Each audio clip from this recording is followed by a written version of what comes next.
Welcome to the deep dive. We're here to crack open complex issues and really pull out the most important insights for you. Today, we're digging deep into the Balochistan rebel movement. We've got a stack of crucial reports, historical accounts right here, basically a window into a conflict that's been, well, simmering for something like 75 years.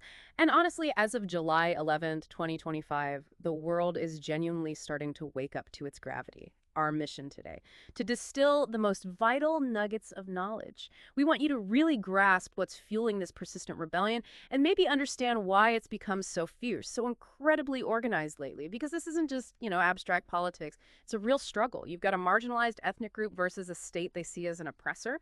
And it's all playing out in this region that's paradoxically rich with resources, but just steeped in poverty.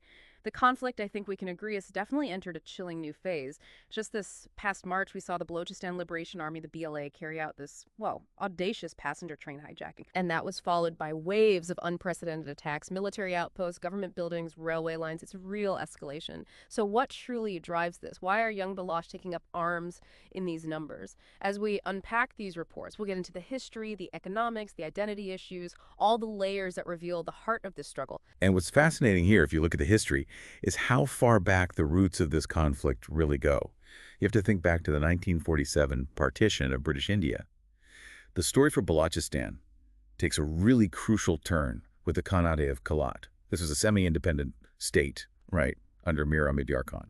And they declared independence, envisioning sovereignty alongside Pakistan. Right, alongside. So their initial vision wasn't immediate integration. They saw themselves as separate, independent. That seems critical. Absolutely critical, because the common narrative often just jumps straight to the annexation, doesn't it? Mm. But that hope for parallel sovereignty was incredibly short-lived.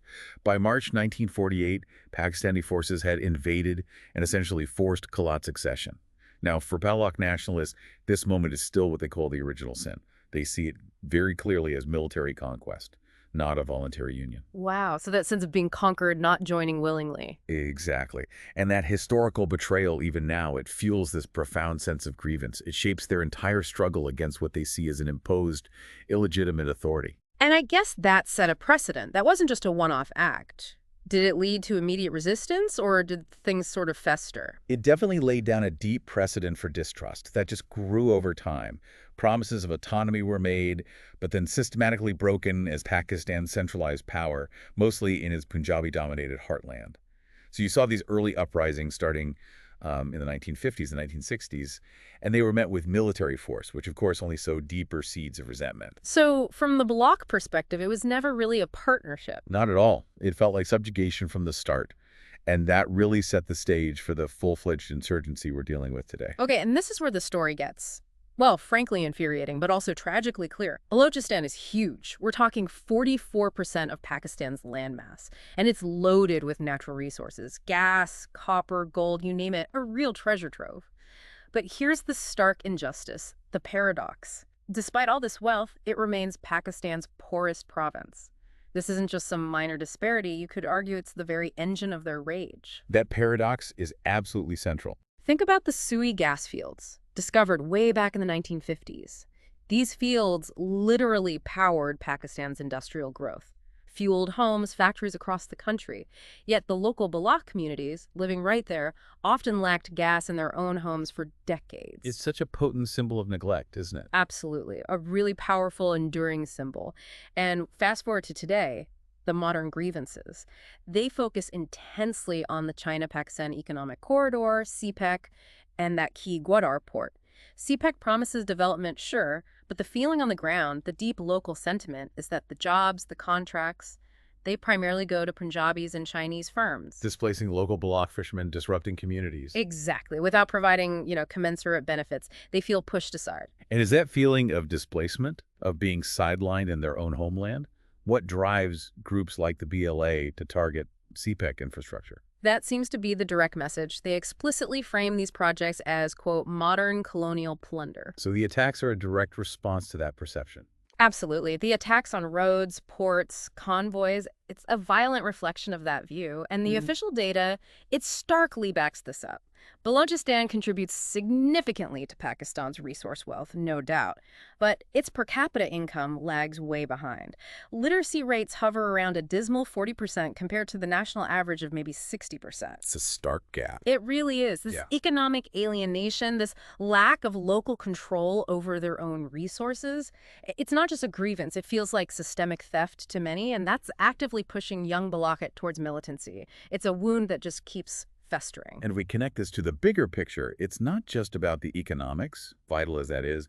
It's also rooted in this deeper, almost existential fear of losing their very identity. Ah, okay. So beyond the material resources. Exactly. The Balak have a truly distinct identity. Their ancient language, unique traditions, their tribal structures, it's all very separate from Pakistan's dominant Punjabi Urdu identity. So it's a fight against cultural erasure, too. Precisely. You look back at state policies, like the one-unit policy in the 1950s, that dissolved provincial boundaries to create a unified West Pakistan. The Balak saw that as a direct assault on their distinctiveness. Even though that policy was eventually abandoned. The damage was done. It left this lasting legacy of profound distrust. And that marginalization continues. You see it in underfunded education systems in Balochistan, where Urdu often dominates the curriculum, sidelining the Balochi language. Cultural demands, expressions of identity, they're frequently labeled as treasonous by the state. Which raises a critical question, doesn't it? What happens when a state pushes for this kind of homogenized national identity and it clashes so directly with a proud ancient heritage like that of the bloc, especially for the younger generation? Well, it creates this cohort of educated yet deeply alienated youth. They see their language sidelined in schools, their traditions devalued in the national discourse. For many of them, the insurgency becomes more than just about resources. It transforms into what feels like a last stand to preserve their linguistic and cultural soul. That feeling of having no other choice. It drives this new generation towards groups like the BLA, feeling they have to fight to defend their heritage. And layered on top of the economic and cultural struggles, there's this incredibly grave human rights crisis. That must be fueling the conflict even further. We're talking about enforced disappearances, a chilling term. It's become a grim hallmark of the conflict. Students, activists, journalists, anyone suspected of nationalist leanings, they're abducted, often by security forces.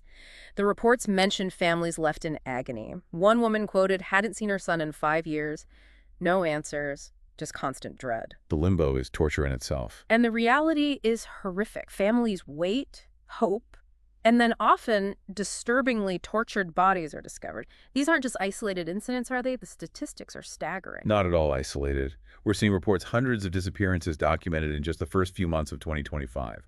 It's prompted urgent alarms from the UN. The Balak Human Rights Organization reported over 1,000 cases of missing persons just in 2024. 1,000. And what's so tragic and strategically counterproductive for the state is that this repression doesn't actually quell dissent. It does the opposite. It radicalizes a generation.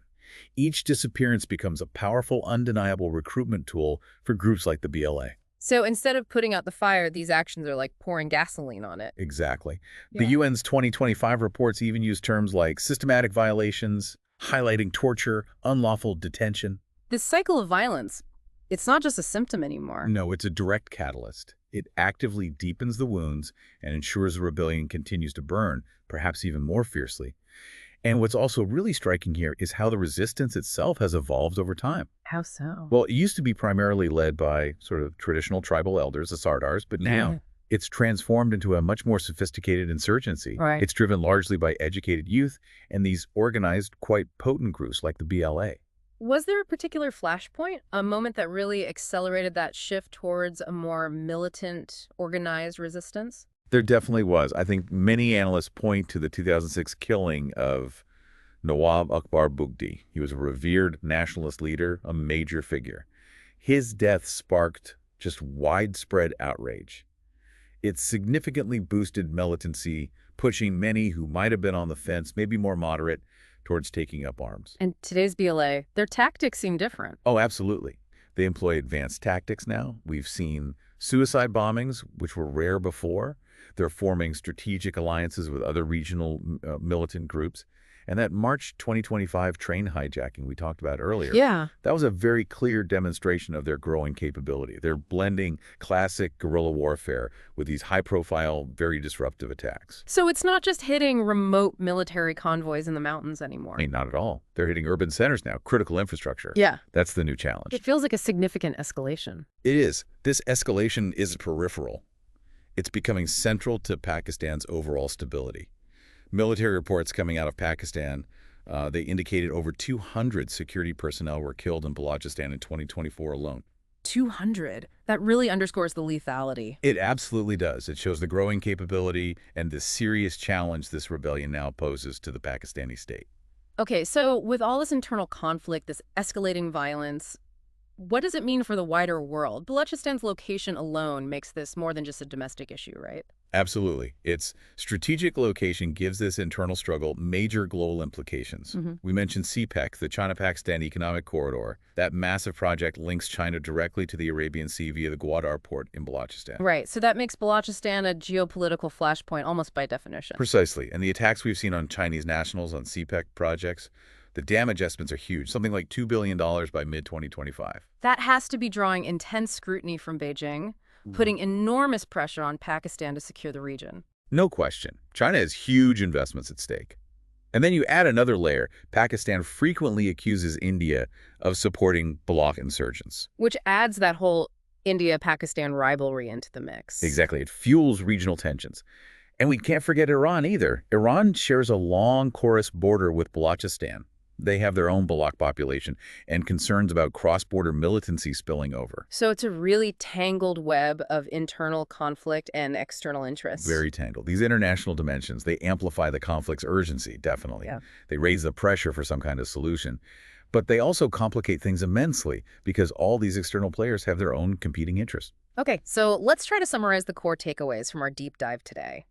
The Balochistan rebellion, it's clear, is not a simple conflict with easy answers. It's really fueled by this toxic, incredibly volatile blend of things. Historical betrayal going way back, deep economic exploitation, this ongoing cultural suppression, and a truly devastating human rights crisis with these disappearances. A complex mix of long-standing grievances. Right. And looking at it now on July 11th, 2025, it feels like a battle for dignity, for identity, maybe even for sheer survival, all deeply rooted in decades of broken promises, these enforced disappearances, and this profound sense of dispossession. That sense of dispossession is key.